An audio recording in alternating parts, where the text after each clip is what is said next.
Instagram stole Snapchat's stories, and a year later, they are still gloating about it. The man who popularized the singularity is responding to your email, so you don't have to.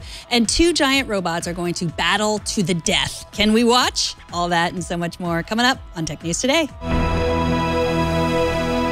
This is Twit.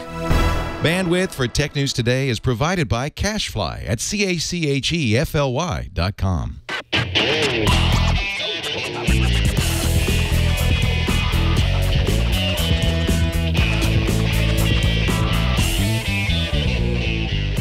This is Tech News Today, episode 1823, recorded Wednesday, August 2nd, 2017. This episode of Tech News Today is brought to you by Grasshopper. Stay connected and run your business from your mobile phone with Grasshopper. To save $50 on your order, visit trygrasshopper.com/twit. Welcome to Tech News Today. This is a show where we tell you a lot of the things you're going to need to know. A lot of the things. A lot of the tech news. Maybe not all of it, but a lot of it. Maybe not all of it. Some of it you have to find out yourself. Yeah. I'm Megan Maroney. I'm Jason Howell. Yes, you spend some time researching it yourself. Maybe that sticks with you a little bit longer than the stuff we tell you. Isn't that how they say it? Like when you write it down, right? You remember it longer than or you can teach a man to fish, or give him some fish. I don't know, something like that, something like that. Yeah. Tesla reported a smaller than expected loss today, causing the stock to swell in after-hours trading. The strong revenue was due to deliveries of the Model S and the Model X SUV, which calmed people down who thought that everyone was just going to wait for the cheaper Model 3 and not buy anything. And in other Elon Musk news, the Hyperloop One passenger pod has taken its maiden voyage, and nobody's brains turned to jelly. There was no one inside of it, but still, their brains didn't turn to jelly. The pod is powered by electric propulsion and uses magnetic levitation to travel through a low-pressure tube. And, of course, this company was first envisioned by Elon Musk, and it has broken its speed record. Yeah, the low-pressure tube is similar to that of what you might have at 200,000 feet of altitude. I read that. Apparently, that pod hit 192 miles per hour in 5 seconds. So not only are the Tesla cars fast, so is the Hyperloop pod. Yeah, the Tesla cars are not quite as fast. Not quite as fast, but they go really fast, really fast. And they are selling fast. Tesla's averaging 800 Model 3 reservations per day since the last week's event. So 1,800 people a day are reserving a Model 3. Dang, more than 400,000 reservations to date. And I mean Tesla's they're doing some really good things right now. Obviously, the market is reacting to that. Their stock has risen more than 40% in the past year. It's up 50% since the beginning of this year. It's just been a great 2017 so far has been a great year for Tesla. I still can't get over the upselling that goes on with the Model 3. Like no autopilot. At $35,000, you get no autopilot. You get the fancy screen, but none of the good stuff. Yeah, but I mean, I would rather have the opportunity to buy at the base level than have Tesla say, well, we're not going to offer it to you there, and your buy-in starts at $45,000. At least this gets people through the door. I'm sure there is, for some people, I think that works, right? Like, I'll buy it so I get it, and then I can choose to upgrade it down the line with my in-app purchase, the car. I guess it sounds like when the phone, your mobile provider said we'll give you this free phone and we'll give you another free phone every year, and it's really you end up paying $40 or $50 a month for it somehow, and it wasn't exactly free. Yeah, and you end up dealing with a lot of other stuff like bloatware and everything on the smartphone side. In this case, you get a Tesla car, so I think you're willing to overlook it. You're like, I got a Tesla. Okay, I'm cool. Yeah, at least that's what I'm. Eventually, you'll get one. Yeah, eventually, in a couple of years, they've delivered a total of 47,777 vehicles during the first half of 2017. They had projected during the last earnings call that they would, by the middle of the year, hit somewhere between 47 to 50,000. So they just made it. It was but 1 year ago that Facebook-owned Instagram began its strategy of lifting core functionality from Snapchat, more specifically with the launch of Instagram Stories. Now, Instagram is sharing information on its user base that can easily be compared against Snap's own numbers, and as you might imagine, Instagram is sharing this because they're doing really good.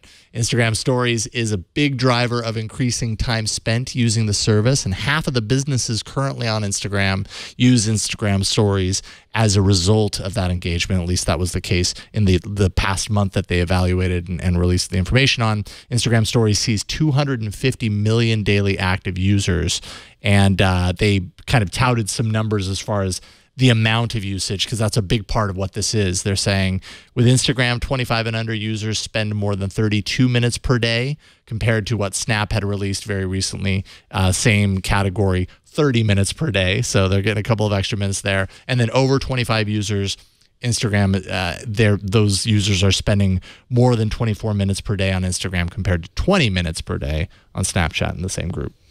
I cannot celebrate this story. Okay. To me, this story is Instagram basically stole Snapchat's boyfriend, and then a year later is gloating all over school. Look how many friends I have. Look how popular I am, and I still stole your boyfriend. Yeah, I suppose so. Although it's the same. Although they didn't steal the boyfriend still exists on Snapchat. That's true. So we made a copy of your boyfriend. We cloned your boyfriend. We made a copy of your boyfriend, and yes, we're using a clone of your boyfriend to become more popular. And I suppose that makes it weirder, actually. now that you put it that way, you're right. It doesn't really hold up, but it's working for Instagram, right? I mean, and we talked about this before. It's just the sheer user base, the network effect, right? Instagram it has the Facebook user numbers to kind of drive more users into Instagram, and Instagram is they're doing a really good job of keeping them coming back, of differentiating it from Facebook and also separating it from what Snapchat is offering. Yeah, and Snap is doing horrible. Like their not doing stock stunk to the lowest point, stunk. Stunk. I mean, stunk works too. $12.67 a share. Like a lot of the Snap employees are completely underwater in their stock. And yeah, I mean, I guess, could they have patented this? I don't know. Copyrighted it? I'm not exactly sure what you do with something like this. Yeah, it's like a little late idea. for that. And I don't know how I feel about stories. Like in my research today, I went through the Instagram stories and watched all of the ones that I hadn't watched, because I never sit back and watch them. It felt a little bit. It's very passive. It is very. I mean, I think absorbing any social media is very passive, but at least you're kind of doing this. But just having all the stories come at you, and it was weird. It was like watching all these like intimate moments in some of my friends' lives. It was cute, like the people that I am actually close to, but the people that I just follow on Instagram that I'm not that close to, and it seems a little bit weird. Like a little invasive. Like, yeah. Why am I watching this aspect of your life? Right. Why am I allowed into this window? Yeah. And it's not quite as weird. Like I have Snapchat too, but I watch a lot of Florence Ion, who's I watch a lot of her stories, and it's just ridiculous things that she says, and she's about as fond of the Snapchat filters as I am, and I feel like we bond in that way. So it's different. It's not like it's just like her being weird, and I love it, Yeah. I don't know. Yeah. I mean, you mentioned passive, and that just kind of reminds me of like, that's what we do when we sit down and we watch TV or we watch Netflix. And maybe for some users, that's kind of the analog, right? Like maybe they aren't watching traditional content as much as they are. I've got time to spend, relaxing and sitting back and passively watching something. I'm going to passively watch the reality show that is All My Friends' Lives. And that's what they hope. I mean, there was an ad. There was an ad smack in the middle or right at the end of watching all those stories. So it really, that's what they hope. I think they call it like lean back entertainment or something. And that's what they hope that's what kids and people, will all do. They'll use this as their TV, and then they can shove a bunch of video ads in there and call it a day. Yep. If you have been wondering what Ray Kurzweil is doing, wonder no more. Kurzweil, the author, scientist, and futurist in charge of popularizing the idea of the singularity, is now a Googler, responding to our emails for us so we don't have to. A Wired profile says Kurzweil leads a small team of AI experts working on Smart Reply. That's the super useful Gmail feature that offers you suggestions of common replies based on the context of your emails. You just tap them and move on, or click them if you're using it on the web or on your laptop. It's surprisingly accurate most of the time. It is always good for a laugh when it suggests a response that is totally bonkers. Kurzweil didn't invent Smart Reply, but the code that he and his team created runs the tool, and he says that the AI is just going to get better and better eventually I personally hope it's capable of producing this whole show. Or at the very least, making it so that we don't ever have to write email anymore, because it just responds. It does the whole email. Yeah. Well, that'd be nice. Well, that's the idea. It's like they use the example of, someone sends you an email like, can you come to my party? And you say, yes, I can. And then it also says, what should I bring? Right. And then, then the other email, it scans your refrigerator, knows what you have, puts it together, a recipe, and then I just made that up. But that would be cool, right? One thing about Smart Reply that I've noticed right now, and by the way, Google feels very strongly about this, is no longer just in Inbox. They've rolled it out to Gmail, so it's part of the bigger app, and even more people are using it. But one thing that I wonder about Smart Reply is so often, like I definitely use it a lot, because in many cases, it's better than me punching out, a 2-sentence thing when all I really needed to do was like, thanks. Like, that's really all that anyone needed to know is like, thank you for that. And it proposes that. But I wonder, in doing that, how much you reinforce that it will always surface those same responses, because there are a lot of very similar responses that it's always spitting back, and they're, all like 2 or 3 words and whatever. And it's like your vocabulary shrinks and shrinks and shrinks as a result of it. Well, we got that one time that you got a response that was, send me a pic. Yes. It was so weird. And I was like, I didn't get that response. Like it didn't match anything. It was just like, why? And I was like, do you send that to people a lot? Because I didn't get that response, Jason. But mine Who knows? Mine are like, thanks. Who knows how that happened? Thanks, interesting, and thanks for the heads up. Like, I get thanks for the heads up a lot too. And I don't know. I saw someone posted on Twitter that they had gotten like an email that was from their dad. And one of the suggested responses was, who are you? It's like, when you point, anytime AI is dumb, it is so amusing to us tiny-brained humans. Yes. And Kurzweil is not a tiny-brained human. He's definitely very smart and does a lot of thinking around the singularity potentially, and just kind of the development of AI. And he believes that the road to human level intelligence for these systems is by narrow applications, at least at first. So Smart Reply kind of fits into that. And that right now what we're seeing is that these narrow applications are getting less and less narrow pretty rapidly. And so, maybe we will see full emails written by Smart Reply someday soon. Any of those of you who are sick of email, you might not ever have to write them anymore. You might not know what any of them say because the computer's doing it all for you, but you might not have to write them. Yeah, there was a list. They have a list of 29,000 replies, which I thought that number was. I don't know if I thought it was going to be. And send me a pic small. Must have been one of those. Send me a pic. I don't know. And Mike in the chat room is saying, I don't need help saying thanks for the heads up.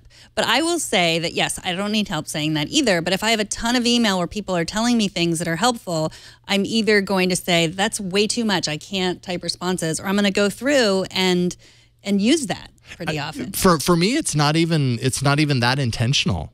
It's just like I read through the email and I look down at the reply thing, and what I'm about to say is there. So am I going to type it, or will I just click it or tap it with my finger? If I'm on mobile, it's way easier on mobile for me to tap that box and say thank you than it is for me to pull up the keyboard and type it out and misspell it and then whatever, at least on mobile. On a computer, maybe a different story, like on a desktop computer. I use it on the desktop too. But my point is that, some people get so frustrated with email, they just ignore it all. Yeah. And then you miss. And I just feel like, I know you do. I know you do. I don't hear back. And I'm like, what the hell? But so I think for me, like I've tried to be inbox zero as often as I can. Like I should devote some time, because I just feel like people deserve to, to get a response that takes a little more time if that's what it needs, or sometimes just to get a response, say, I heard you, thank you. Acknowledged. Yeah. That's what I need, a Smart Reply that says acknowledged. I got this. Earlier this week, Bitcoin forked, don't know if you knew that, creating a new digital currency to coexist alongside Bitcoin called Bitcoin Cash. The fork was the result of a long-standing issue for a few years now around how long transactions take to process in the original Bitcoin blockchain. Many feared that the forking would result in a tanking value for Bitcoin, but as it turns out, it minimally affected its value, and it still sits within a few $100s of its highest value to date, trading at around $2,700. Bitcoin Cash, on the other hand, tripled its ICO price. Yes, ICO, that's initial coin offering, if you didn't know. And that now sits around $700. And I don't know, I find cryptocurrency fascinating, equally fascinating and equally confusing, because I struggle to really understand the whole mining aspect of it and how it gains value and everything. But I mean, it's happening. This split, this fork, places Bitcoin Cash already in the top 3 of cryptocurrencies right out of the gate. That's going to grow as more exchanges support it, but the biggest exchange, Coinbase, is not supporting it. They announced that they're not going to support it, at least in the short term, and that has the potential of a class action lawsuit kind of brewing, because people are wondering, like, for every Bitcoin that existed, there is now Bitcoin Cash, and that's not being passed through to anybody on Coinbase, so there's a potential issue there. What doesn't make sense to me is that Bitcoin was supposed to make things more streamlined, like easier, right? Like there was going to be one currency. There wouldn't have to be like all of these, million different currencies. And yet there are thousands of Bitcoin currencies. Like there are so many. It's very confusing to people. I think that the way money has worked, I think it was like so many things on the internet. Like it started out with a great idea. Started out with a vision. But I think it is really confusing, and I think that's the worst thing when you're talking about money. Like there's so much emotion around money, and so like when you cause a panic, that is more that, and I think that's what people are. They're panicked. Like, is my money that's in Coinbase worth anything? Like, what will this be worth? Like, I don't know. It tripled in price since last Tuesday. Okay, so I've missed out. I think, yeah, I don't understand. Like, I mean, I could spend the time really studying Bitcoin and understanding it, but from the outside looking in, it just seems like it was intended to be less confusing, and it has been more confusing. Yeah, and I mean, at some point, I feel like I need to try Bitcoin for myself, to like get some Bitcoin or whatever and get in on it a little bit, if anything, just to learn it from the inside, because outside looking in, it still continues to be confusing. I remember when we took over TNT about a year and a half ago, we early on had a story about Bitcoin, and pretty much the only reason I included it is because I wanted to force myself to research it and learn more about it. And I've read about it since, and I'm fascinated by it, but it's still for some reason really perplexing to me, this idea of like mining to find Bitcoin, and that it's just out there, and that inherently has value once that's discovered. And it's just a very foreign world to me. I think the only way you realize you really learn it to another level is to own Bitcoin. So let's get into Bitcoin. What do you say? Okay. Well, I will say that I do like that it's untraceable. Like I do, I mean, not that I'm going to go on the dark web and, buy just a bunch of stuff with Bitcoin, but I do think there should be, in the future, there should be more ways. I mean, as we're moving into a cashless society, I think it's unfortunate that so much, that all of our transactions, if you don't use cash, can be tracked. Yeah. And I think we have the right to buy things without people knowing. Mm-hmm. Two giant bots are about to battle it out, and Mike Murphy from Quartz is here to tell us all the deets. But first, let's take a minute to thank Grasshopper, the sponsor of this episode. Grasshopper, if you haven't heard us talking about it, is a virtual phone system designed for entrepreneurs. It works just like your traditional phone system, but it requires no hardware purchase. They have an iOS and an Android app, and then callers can reach you wherever you are on your mobile phone. So basically, it's like a receptionist, but just in your phone. Grasshopper allows you to keep your existing number so you can maintain your brand.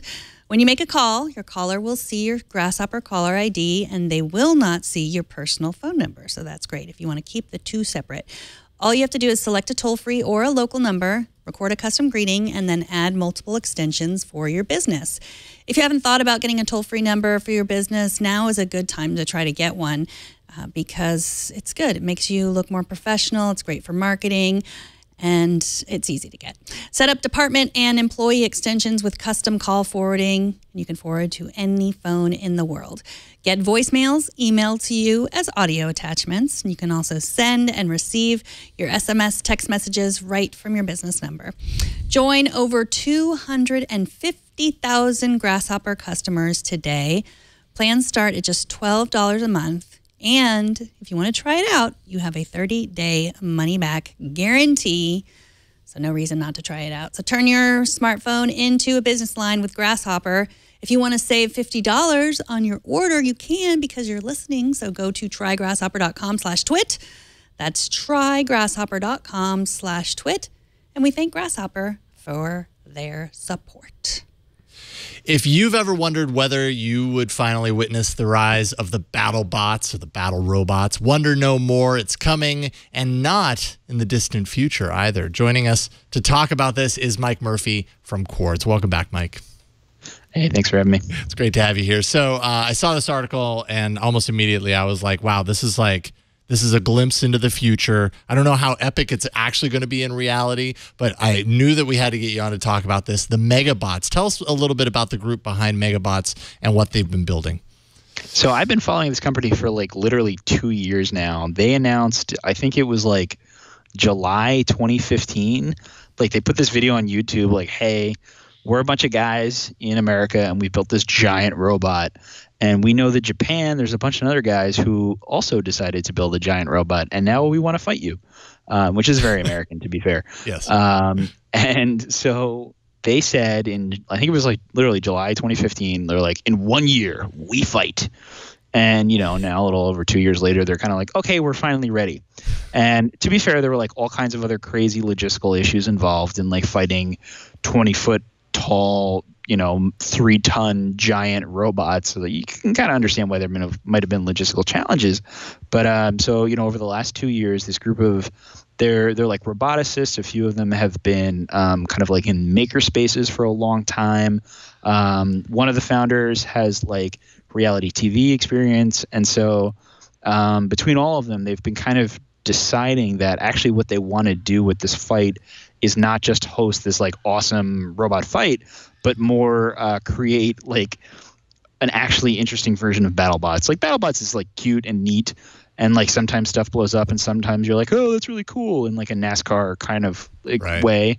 But they want to build something that like legitimately you would actually be awestruck by, and it's a lot easier to be awestruck by like one of those 20-foot robots than it is like a little robot that's shaped like a wedge of cheese that's going up against a little Roomba or something like that. So these robots have theirs have I don't know what the Japanese team has, but they have space for 2 people. And so there's like one guy who's sitting there controlling this giant you see on the new robot, which on the right there, this giant like paintball cannon thing. Like the balls are like the size of like a volleyball. Like they're quite large. And the video that they put up today is them like shooting them at like cars and other big targets. And like their big concern for this fight over the last 2 years, and like legitimately one of the logistics issues they've had has been like, how do we make sure that nobody dies here? So do I see a chainsaw arm there? Does one of them have a chainsaw arm? Yeah. So Bert they wants have. to know, yeah. They have I forget what they call it, like modular arms. So I don't know how they would do that like in a fight, but yeah. So basically, the arms on both robots can come off, and they can put on whatever they want. And they've built so the one on the right on the screen right now has on the right hand side has the cannon arm with the paintballs, and on the left has like a giant like pincer claw thing that is I forget where they said it was from, but it's like, you can crush a car with it. They actually used it, the hole in the robot on the left, they used it to make that hole. But then they've also made like a giant chainsaw one. They've made like a giant drill one, and like a few other ones that they can literally like hot swap and be like, all right, now you're a giant drilling robot sort of thing. And I don't know if there's going to be like rounds or like strategy for like, oh, this robot looks like X, so we're going to try using component Y to destroy it. But I don't know. I'm like legitimately excited about this. There's never been anything like this, and that was my post. This is like the first giant robot fight. Well, there's been plenty of sci-fi fodder around this kind of like mech warrior thing. We've built it up to be a certain level. It's always super epic. Yet, I don't know, Victor, if you have the chance, if you scroll up from there, there's a video player that shows it in action. And it's kind of, it's rolling along. It's not the fastest moving robot in the world. When it runs into things, it's not like it slams into them. It's like it gently pushes forward and eventually knocks it over. Is there any possible way that this battle could live up to our expectations? Part of the video they showed today, I was actually surprised at how fast it moved. Like, I was expecting it to be kind of lame. But the new one, I mean, it looked like it was pretty fast. But, I mean, yeah, I would be really surprised if this is going to be like watching the 20-foot version of the, Mayweather-Pacquiao fight. I would be very surprised if it is. But, there's like some stuff they showed in the video, and this is the video from today. Like, some of the stuff they showed in it was definitely like surprisingly impressive. The thing can move pretty fast. It can take corners tighter than I can on my bike. But, when it was like, oh, go attack the other robot, they kind of moved in the same way, like one of those claws in like one of those like amusement park games would move. And it was like, well, that's kind of clunky. So, they said today that they had always intended for this fight to be, in front of a live ticketed audience. And they said today that, for safety reasons, it won't be that, they're not sure because they've never done anything like this, that it won't be. But I am also wondering if that actually allows them to, while they're recording it, because they haven't made it clear yet whether it's going to be live streamed or just recorded, televised, and then taped and sent out later. Like, I am actually wondering if like maybe that allows them to, given the quality of these production, the quality of production of these videos, like they know what they're doing. So I'm wondering if that actually is, they're going to cut out all the awkwardness. They're going to cut out anything weird. Like this video we're watching right now makes it seem like this thing is going to like destroy these things, and maybe the U.S. government should know about this robot and stuff like that. But in reality, it's like, yeah, like these are cool turns, but like when it goes to like shoot the cans, it kind of misses, and like when it goes to grab the robot at the end, it kind of like awkwardly hugs it, and it's like. Although you get a little power slide here, so that's kind of cool. This is exceedingly impressive, and that's what I mean. Like some of it is legitimately impressive, so I'm still hopeful that it's going to be a really cool fight. Yeah. And we also have no idea. Like Suitobashi Heavy Industry, the company behind the Japanese robot, has not been doing these crazy promotional videos like Megabots has. So, these guys could come out with this like apparently super cool tech and maybe get destroyed by Japan. We don't know. Right. That would be kind of awesome. I mean, it would suck to lose as an American, but like that could be very cool. You want something exciting at the end of the day. Exactly. Yeah. So because it's not going to be in front of a live audience, are you expecting it might be like a sort of Michael Phelps versus the shark situation? That was very strange. Yeah, I mean, maybe it could be. I hope not. I do hope that it's like a cool fight, and I really do hope that, as Megabots wants, as the guys behind it want, like that this is the start of a fighting league, and that they start this media empire that they envision, and like in the time between when they came out with their last update video and this, they've gotten a new challenger. This Chinese group of roboticists has been like, we have built a giant robot, which they're calling Golden Monkey, which is awesome. And they're like, we want to fight both of you. So maybe this is like a round robin. Man. Yeah, I mean, at this point, they're all lifting each other up. They're all potentially realizing that now is the time to strike and to get into this and challenge each other. I think the comparison to UFC is probably pretty fair. Maybe not as fast moving, but still, this could be an entirely new league. I'm excited about it. No jobs are safe from the robots, apparently. Exactly. Not even the UFC fighters. Yeah, exactly. So when you said that you were afraid that they were afraid that people would die, are you talking about the people in this live audience they're not going to have, or the people inside? Like, are they sure the people inside are not going to die? So literally the first conversation I ever had with these guys over 2 years ago was like, yeah, we really want to do this, but we are not sure about how we're going to live. This has always been a concern. At the end of the day, I mean, like any sport, it's an issue, even like a relatively safe sport like, American football that, I mean, it's not that safe, but like safer than giant robots.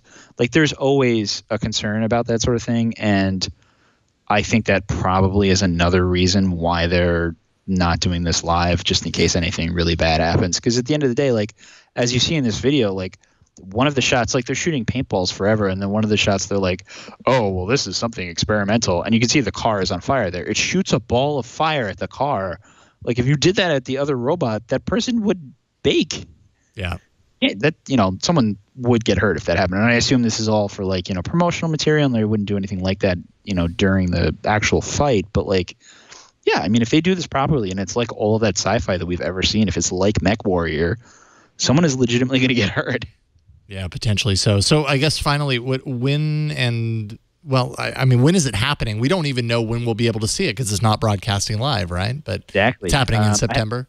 It's going to happen in September. It was originally supposed to happen in probably August, but then there were like logistical issues. They found this venue and they're like, oh, actually, we don't know if it can hold, 6 tons worth of robot. So we're going to look for somewhere else. Like, there were structural issues and that sort of thing.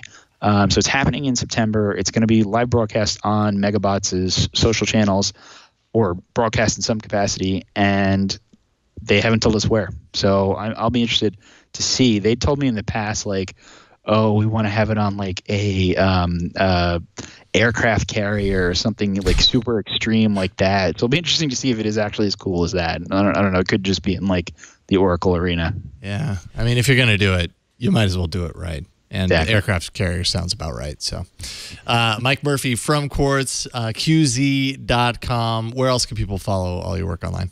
I am on the internet everywhere, but mainly at Twitter at MCWM. Awesome. Thank you, Mike. Really appreciate you taking time tonight to join us on this. Thanks for having me. And I'm sure we'll be checking in with you once the actual robot war has happened. Sure. If we're still here. If we live to tell the tale. All right. Take care, Mike. Thanks, Mike. Yeah. So we got some feedback. Alrighty.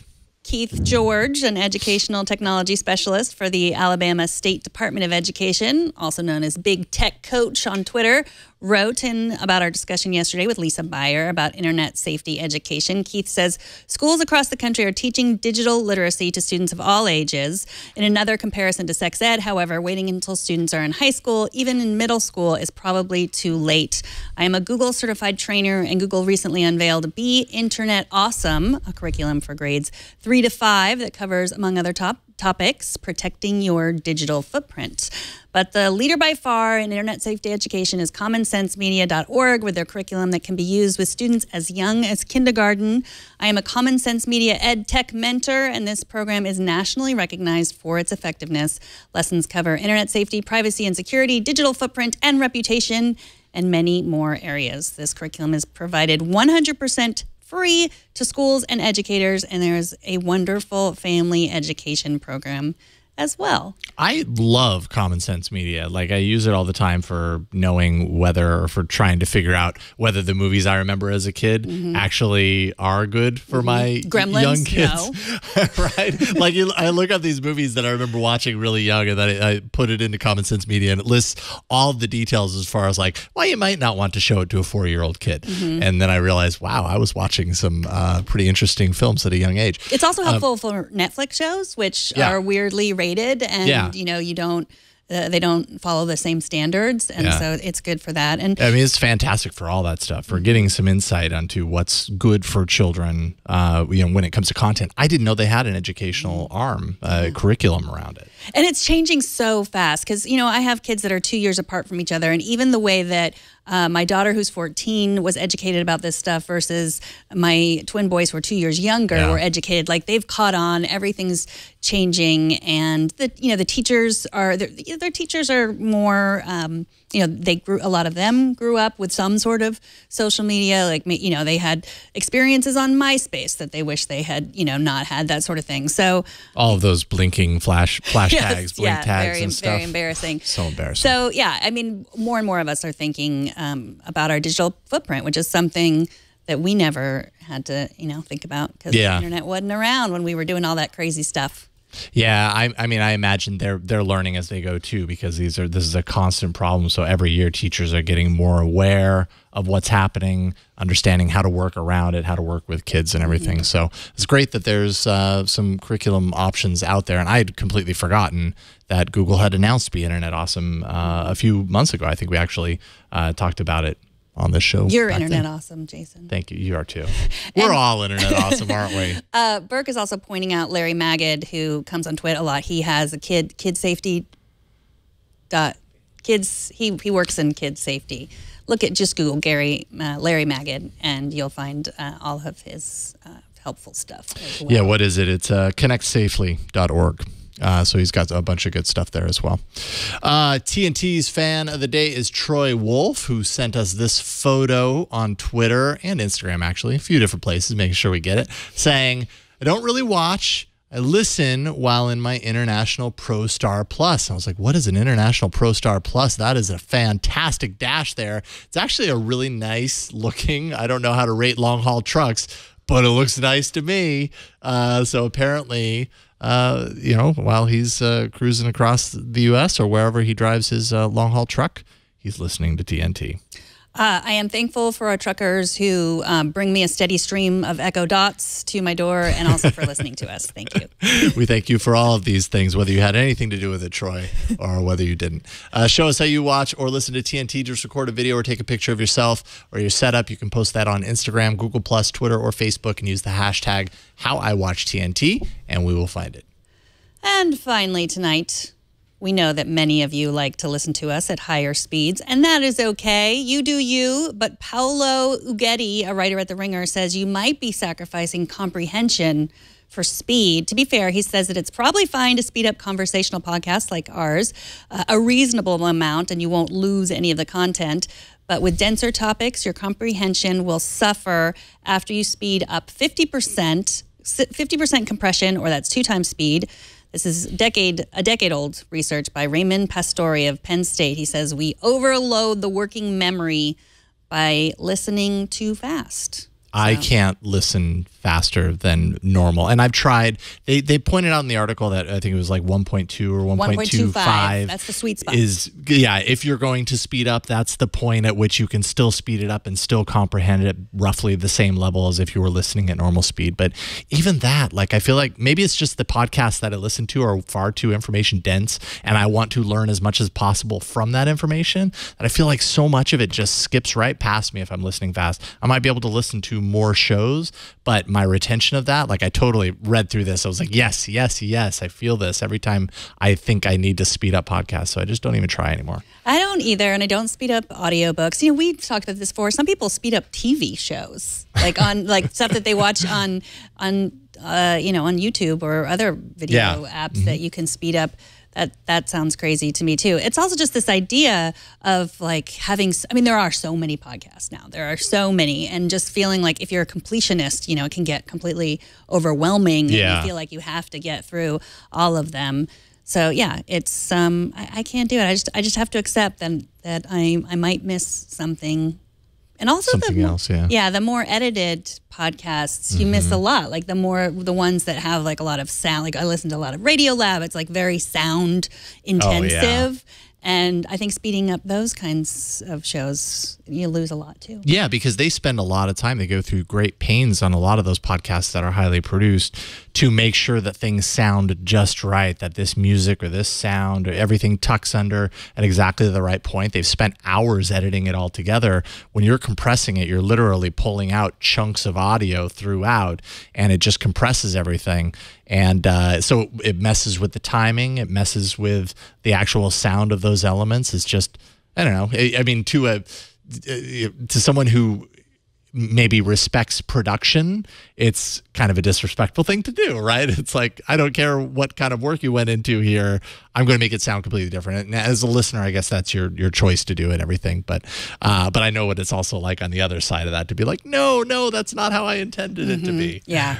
I say listen or watch however you want us, as long as you listen or watch every single day. Yeah. And if the majority of you are speeding up this show, then we're going to start talking slower, so that when you speed it up, it's the normal speed.